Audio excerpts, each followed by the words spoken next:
Eu estou falando da Parashá, Rabbeinu Roni Hadid Meir Carmos, em quarentena. E a gente vai partir agora para o mundo virtual também, que nem todo mundo no IDA, na época do Corona. Mas Torá não se para, então a gente vai falar hoje sobre Parashat Vaikra. Vaikra é o começo da Parashá agora dos Korbanot. E eu ouvi um shiur de um rabino, o Rav Alveret do Mahon Meir, que ele falou algo interessante, né? Ele falou: as pessoas costumam pensar, e isso tem conexão com o que você me falou antes, Rony, Rabino Rony, antes na introdução, as pessoas costumam pensar que os Korbanot vêm só para perdoar os pecados que a gente fez, né? Fazer expiação dos pecados que a gente fez. Normalmente é assim que as pessoas pensam. Mas na verdade, se a gente for ver, inclusive quando a gente começa a Parashá, os dois primeiros korbanot, sacrifícios que se faziam no templo, não tinham nada que ver a princípio com pecados. O primeiro korban é o korban olá, que você já vai falar daqui a pouco. O segundo korban é o korban shlamim, que se trazia, por exemplo, para agradecer a Deus por uma pessoa que passou por uma salvação, por um milagre, uma coisa que estava em perigo. E quer dizer então que talvez essa intenção também de Akadosh Baruch Hu, né, que ele escreve que os primeiros korbanot que são trazidos, entenda, a ideia do korban não é só, e talvez nem é em especial, espiar o teu pecado, senão que é algo mais elevado do que isso. E aí acho que entra aquilo que você começou a falar, que realmente o que representa o korban e a maneira como a gente faz o korban, especialmente o primeiro korban, que é o korban olá. O korban olá, o que era especial nesse korban, era que esse korban era sacrificado completamente para Deus, né? Korban esholá, quer dizer, não tinha nenhuma parte que se comia, nenhuma parte que os koanim comiam, era completamente queimado diretamente para Kadosh Baruch Hu. Então a ideia é tentar entender um pouco realmente o que essa queima do korban representa em termos do nosso avodá, nosso trabalho frente a Kadosh Baruch Hu.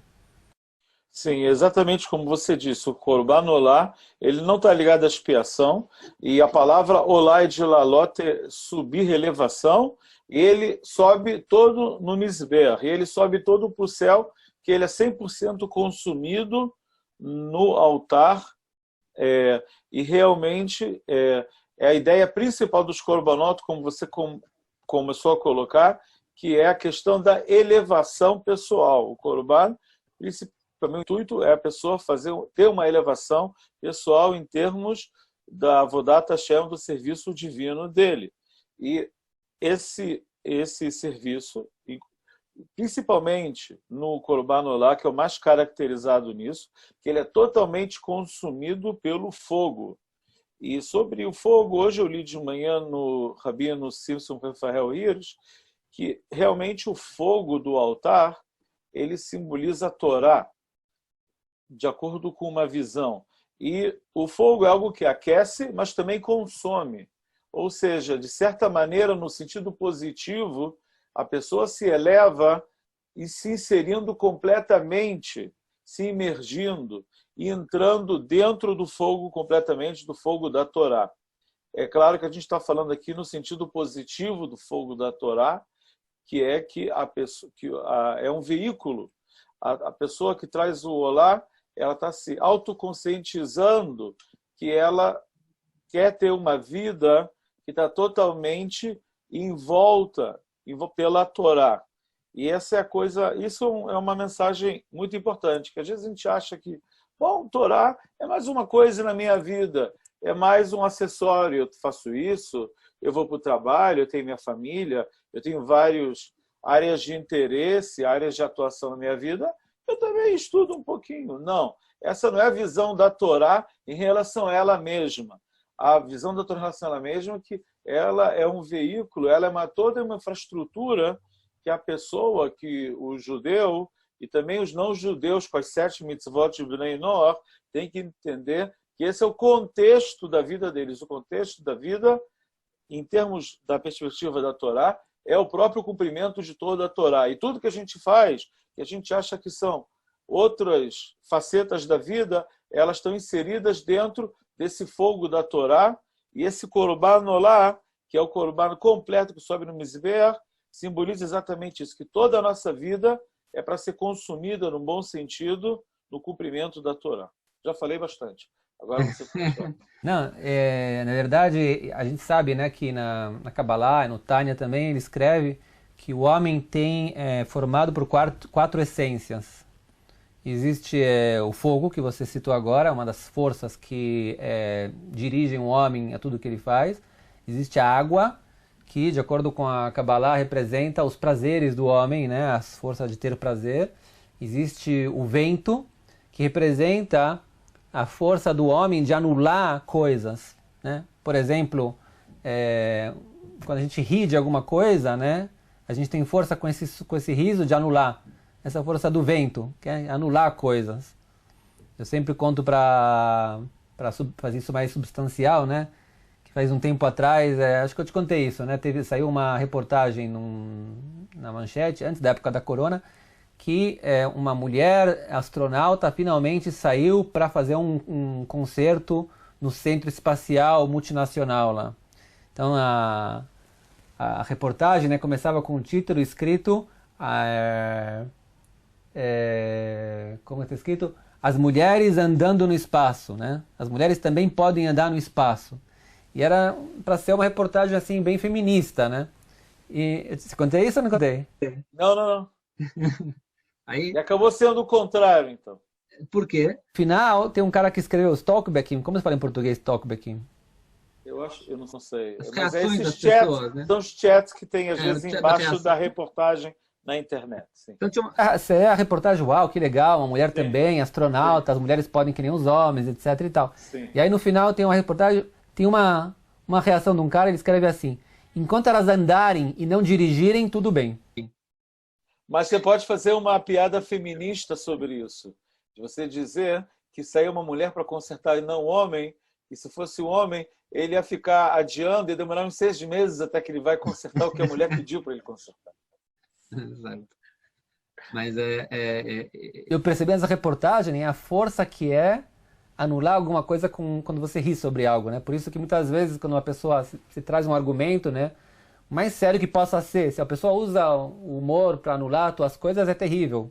Porque você pode Sim. dar uma palestra inteira sobre a espiritualidade, a grandeza de Deus, vem aquele gozador, dá uma piadinha e acabou. Destrói como se fosse, né, um monte de cartas. Por isso que a gente faz o nosso encontro sem plateia. Eu até pensei talvez em juntar a plateia uma vez para colocar mais gente aqui, mas vamos ver, Sim, talvez sim. da próxima vez, vamos ver. Se Deus quiser. Esse é o vento, né? E tem o afar, né? Que é a areia, que representa aquela parte pesada da gente, né? Aquela parte que fala de manhã, não tenho força para levantar, não tenho força para fazer nada, né? Que são as forças que estão atuando agora na quarentena da corona, né? Porque todo mundo acorda de manhã, para que eu vou me levantar agora? Para que eu vou fazer? Para que eu vou me vestir? Para que eu vou? Não tem motivo nenhum para me mexer, não sei o quê, aí vai. É a pior coisa que você pode fazer, né? Por isso que foi bom que você mandou aqui esse vídeo do teu coacher correndo... teu coacher correndo em casa, né? Talvez eu coloco depois no vídeo para as pessoas verem, né?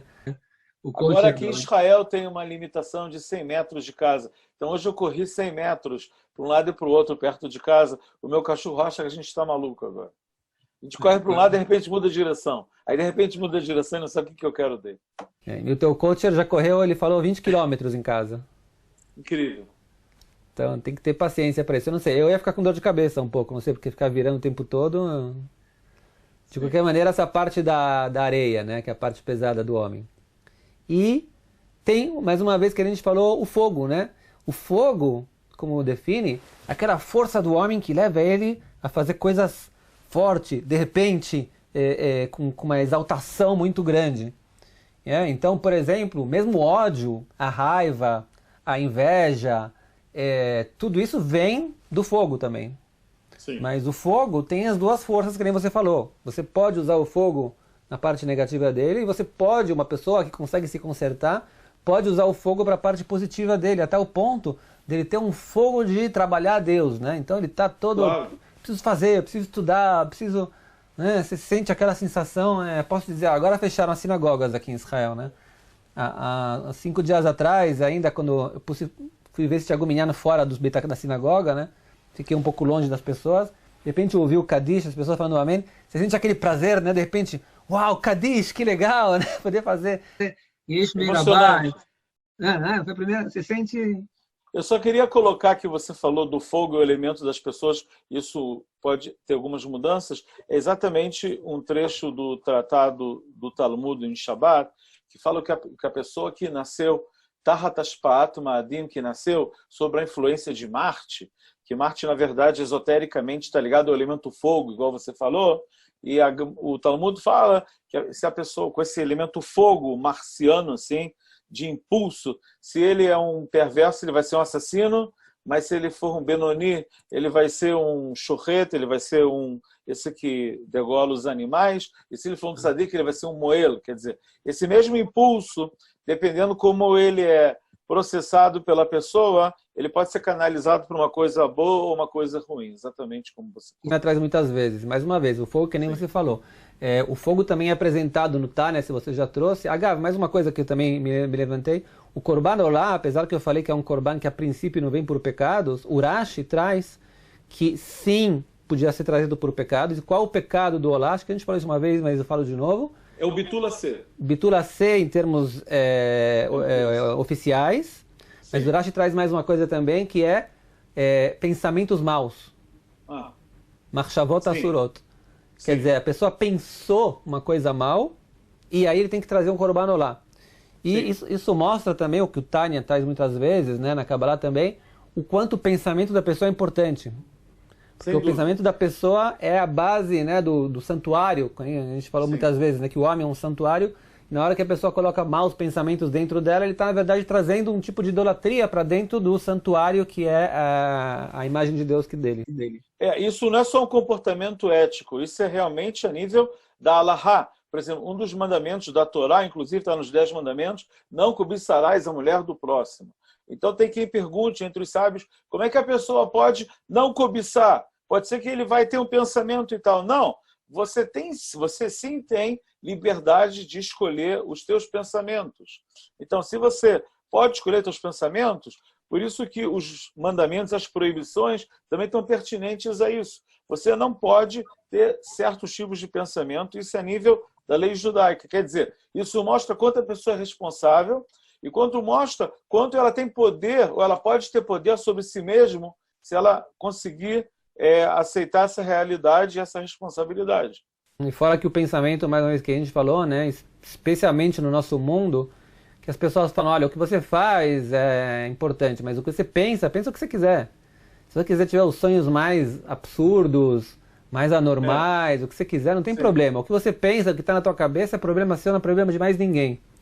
Está fora do domínio da ética e da moral. Exatamente, Ken. E vem a Torá e fala, não. O primeiro Korban é um Korban para os pensamentos que você teve. A pergunta é, o que você pensa, o que você faz, a maneira que você está pensando, o que está passando na tua cabeça é muito importante. Isso tem a ver um pouco com a época que a gente está agora também, na minha opinião, né? Em termos do que se fala de pensamentos positivos, que conectando com a corona, eu não gosto de falar muito da corona, porque todo mundo falando da corona agora, então eu prefiro falar de Torá limpo e pronto e não ficar entrando na corona. Mas de qualquer maneira, se já entramos no pensamento positivo, as pessoas têm que tomar cuidado nessa época para não serem influenciadas demasiado pela mídia, que está agora sendo completamente negativa. E não se comprar. Tem coisas não legais que estão passando, mas as proporções são importantes ainda na maneira como pensar, como ver a vida. Eu só quero ligar o que você falou agora, desculpa, eu vou te interromper um minuto, antes que você já passe para o próximo ponto, que isso de ter os pensamentos positivos está ligado ao que a gente falou no início da conversa, sobre a pessoa estar inserida totalmente na Torá. Se a nível da consciência dela, ela se sente inserida na Torá, no mundo da Torá, isso cria o ambiente para ela, a atmosfera da vida dela, o mindset, a maneira que ela pensa, o estado mental dela. E nesse estado mental, ela vai ajudar a conseguir filtrar todas as influências que você está falando, os maus pensamentos, a mídia toda hora bombardeando com fatos negativos. É claro que a gente não deve se alienar totalmente, mas a gente deve conseguir filtrar o que está acontecendo. Inclusive eu percebi, né, por exemplo, né, eu sou uma pessoa que gosta de números, né, estudei na faculdade a parte de exatas, então eu gosto de fazer uma análise assim diária daquele mapa enorme que tem da corona no mundo, né, ficar olhando, né, quantos morreram, quantos ficaram doentes, quantos... E de repente eu percebi, depois que eu passei uma meia hora olhando para esse gráfico, que a coluna das pessoas que já ficaram sanas, que já ficaram sadias, eu nem percebi. Você olha, aqui ficaram doentes, né? Tem um vermelho grande aqui das pessoas que morreram, e tem um A gráfico nível enorme. noticioso não é muito interessante as pessoas que estão sanas. A gente tem uma tendência a ser catastrofais e a gente não consegue nem ver a coluna que está marcando que Baruch Hashem, muita gente está já passando por isso e está ficando. E não é só isso. A maioria das pessoas, elas são portadoras e não tiveram nenhuma... É claro que tem um lado negativo, que elas são portadoras e transmissoras, mas o lado positivo, que elas são portadoras e nada da doença está se manifestando, graças a Deus também. Então, mais uma vez, acho que é uma época para aprender, talvez, do Korban Olá, que maus pensamentos não são só pensar sobre coisas maus, sei lá, matar alguém, ou mulheres proibidas, coisas assim que se fala. Maus pensamentos também são coisas pessimistas que passam pela nossa cabeça. Isso também, a gente tem a mitzvah de jogar fora e ocupar a cabeça com coisas positivas, como, por exemplo, fazer Shurei Torah. Tá bom. Então, se Deus quiser, a gente vai, a Ana vai gravar isso, a gente faz uma gravação próxima na semana que vem, se Deus quiser, com a esperança que, quem sabe, a situação vai melhorar, tanto aqui, tanto no Brasil também, para a gente poder fazer um encontro cara a cara. Talvez, vocês escrevem para a gente vai pensar em fazer, talvez um encontro na próxima vez, talvez junto com vocês também. Tem um grupo de brasileiros que foi montado agora, Rony, que já tem umas 30 pessoas inscritas, que querem receber informações, vídeos, etc. Pode ser que a gente vai, talvez, uma vez deixar o pessoal entrar dentro da sala do estudo, talvez com a gente faz uma conversa junto com eles, né, na próxima vez. Ok. Ok, valeu. Shabbat Shabbat shalom. shalom.